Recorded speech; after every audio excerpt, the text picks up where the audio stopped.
Hey, bonjour à tous. Je vous fais un petit suivi, une petite news suite à l'emménagement des Camponotus maculatus. Vous montrer un petit peu le nouveau nid, le fameux nid de chez Hans Naturals que j'ai mis en service. Alors, pour la petite histoire, je devais me séparer de la grosse colonie que vous voyez à l'écran, mais finalement je la garde et je devais normalement garder la petite qui est partie. Suite à, entre guillemets, un appel à l'aide, tous les cris, les SOS. Non, simplement j'ai une collègue, une amie, une pote, on peut dire, qui a perdu sa fondation, qui venait du même lot que moi, mais pas du même vendeur.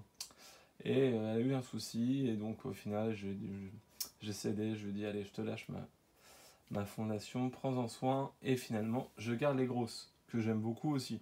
Même si les petites avaient un petit plus, la grosse colo est quand même top. Également, j'en profite, puisqu'on m'a fait des remarques sur le son, ce qui est pas faux. Le son de mes vidéos est généralement pas terrible. Bah, je suis désolé, fais ce que je peux. On essaye de faire au mieux avec le matériel que j'ai. Vous m'entendez bien? Bon, j'espère que le son sera meilleur. Voilà, donc voilà ce que je peux vous dire. Donc ça y est, elles sont dans le nid, je suis assez content. Je vais essayer de vous montrer ça de manière correcte. Bon, c'est le bordel sur mon bureau, hein. Ça va d'habitude. Donc voilà le rendu. Donc là, c'est une face. Je vais vous montrer. Hop, la face arrière. Oula, il y aura plus de monde. Là, il y a mucho people, hein, comme vous pouvez voir.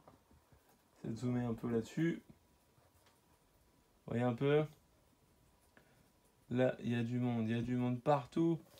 Je vais essayer de zoomer plus, si c'est possible. Non, je peux pas zoomer plus. Je vais essayer de m'approcher. Si je peux, voilà, sur mon bouton, vous allez voir les détails de l'air de chasse. Voilà, donc si je me mets comme ça, vous allez peut-être avoir un peu le mal de mer, mais voilà, c'est pour vous montrer. Donc en fait, la visibilité est bonne sur le nid. J'avais peur avec le profondeur des salles, mais ma foi, ça a l'air de le faire. Je vais dézoomer pour que vous puissiez voir un peu l'intégration. Excusez-moi, ça vibre. C'est le trépied que je déplace. Donc voilà quoi, ça donne ça. Je suis plutôt content du résultat, elles se plaisent bien. C'était un peu le bras de combat, donc au début elles ont attaqué littéralement les joints bah, de la cuve qu'on peut voir là, hein. Et il y en a toujours quelques-unes, mais sinon ça le fait. J'ai pas eu d'hécatombe, c'est-à-dire que voilà, j'ai eu effectivement deux trois pertes, mais comme toujours quand on fait des déménagements, surtout les dernières, qu'on déménage un peu en mode forcing puisqu'on n'a pas le choix. Quand il vous reste une dizaine, centaine d'ouvrières dans la DC, bah, et dans la DC et dans l'ancien nid, bah, vous ouvrez le nid, hein. Pas le choix. Donc elles ont pris possession des lieux, elles ont commencé à boucher certains renfoncements qui leur plaisaient pas. On peut voir effectivement qu'elles arrivent à passer entre la vitre et le béton, mais ça c'est pas très grave puisqu'elles le font mais uniquement parce que là il y a un peu de stress, mais en général non, il n'y a pas de souci. Voilà. J'essaie de vous montrer une autre face de manière à que vous puissiez bien les voir. Hop, si je bouge le trépied, ça donne quoi? Désolé, un petit peu de mal de mer, c'est cadeau, c'est pour moi. Voilà, donc là, vous allez pouvoir voir sûrement légèrement mieux le nid, voilà, avec les salles, donc elles ont aménagé avec un peu de substrat, hein. Je leur ai remis le substrat qu'elles avaient dans l'ancienne aire de chasse et elles en ont mis dans les galeries, ce qui leur permet aussi d'avoir leur odeur coloniale plus facilement. Après, c'est pas la fin du monde, hein, mais bon, je leur ai laissé. Est-ce que j'ai fait une erreur? Est-ce que j'ai pas fait une erreur? Le temps me le dira. Voilà, donc je suis assez content. Elles sont là pour le coup. Autant elles étaient dans un univers assez aseptisé avec le plexus des buildings, que j'aime beaucoup, hein, d'ailleurs. Moi, ça me pose pas de soucis, mais autant là, on passe à un univers beaucoup plus naturel. Comme en naturel, oh là là. Non, non, j'ai des jeux de mots pourris, hein, excusez-moi, hein. Bah voilà, donc ce que je peux vous montrer un petit peu ce que ça donne. Ça se développe bien, ça mange toujours autant. J'aurais dû, et j'y ai pas pensé, mais ça c'est tout moi, j'aurais dû leur coller quelques insectes pour que vous puissiez les voir chasser. Est-ce que je peux faire ça? Du moins, on peut essayer. C'est la magie du direct. On va essayer de leur mettre des insectes. Et je ne sais pas si elles vont chasser. Enfin oui, elles vont chasser, ça c'est sûr. Mais est-ce qu'elles vont chasser rapidement? C'est-à-dire que je vais pas attendre 5 minutes avant qu'elles commencent à chasser. En général, elles sont assez réactives, hein. Surtout là. Alors moi, j'avais fait aussi des observations en parlant avec des gens qui élèvent des maculatus. Il y en a plusieurs qui ont des colonies, bah voilà, ça c'est pas fait, attends. Qui ont des colonies qui sont plutôt nocturnes et d'autres qui ont des colonies plutôt diurnes. Donc la mienne est effectivement plutôt diurne. Enfin, plutôt diurne. Elle est aussi nocturne. Mais j'ai autant d'activités dans la DC de jour comme de nuit. Contrairement à d'autres personnes. Voilà. Et voilà, donc j'espère que ça ira. Ça se développe bien. Est-ce que je vais réussir à zoomer avec mes doigts si délicats? Donc ouais, vous voyez un peu, là elles sont au taquet. Je vais essayer de bouger le cou, le trépied. Sans vous donner la nausée, ce sera mieux. Mais bon, ça c'est pas forcément gagné. Et donc oui, toujours, hein, comme je le répète toujours, cette espèce est maintenue dans un nid 100% sec, enfin 100%. C'est-à-dire que moi je rajoute aucune humidité dans le nid. Hein.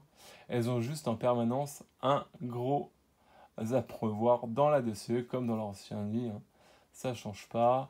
Et vous voyez, elles sont quand même très actives.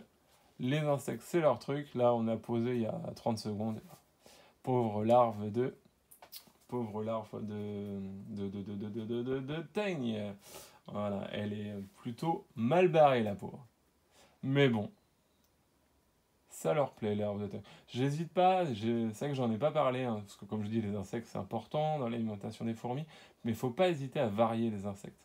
L'idéal, c'est avoir au moins 2 insectes différents. Donc chez moi, c'est vers de farine, parce que j'ai un élevage, hein, que je vous l'avais montré, des grillons, des criquets, après le reste c'est aléatoire, en fonction de ce que je trouve, des prix, voilà, de ce qu'il y a en haut du moment. Les grillons, les criquets, les blattements, enfin j'en donne quelques fois, mais interdiction d'en avoir des vivantes à la maison, sous peine de me faire passer un savon par madame, ce que je peux comprendre. Les asticots, c'est pas mal l'été, comme ça je les laisse se transformer en mouches. C'est après, moi des asticots j'en ai souvent, puisque ça me permet de nourrir mes fourmis, mais pas que. Puisque j'ai aussi d'autres insectes comme des menthes, notamment des menthes, quelques carabes qui raffolent des mouches. Voilà. Bah, j'espère avoir été clair, ça m'a fait plaisir de vous montrer le nid. Les images, comme d'habitude, je sais pas vraiment ce que ça va donner, hein, mais on fait au mieux. Hein. On fait au mieux pour vous montrer tout ça. Donc voilà un petit peu la nouvelle aventure des Camponotus maculatus, qui du coup reste à la maison. Alors que c'était prévu que ce soit elle qui parte et que la petite fondation reste. Mais je suis content quand même. Et je les aime toujours autant, donc c'est vraiment une espèce que je kiffe. Pour moi, c'est une de mes espèces number one. C'est pas la number one, mais au niveau comportement, oui. Elle est vraiment, vraiment cool. Pour une Camponotus, elle a vraiment du mordant, du speed, l'interactivité. C'est pas une espèce qui est peureuse. En début de fondation, un petit peu. Mais dès qu'on a passé les 100 ouvrières, on les arrête plus. Hein. C'est fini. Je vais essayer de monter un petit peu le trépied.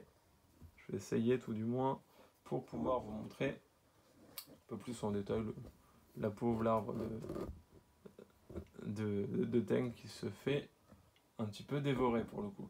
Je suis désolé hein, pour les hommes sensibles, hein, mais comme je le dis, moi je nourris au vivant, au fraîchement tué. Là c'est une grosse colonie, donc je peux donner du vivant, il n'y a aucun souci. Mais après c'est une affaire de goût, de choix.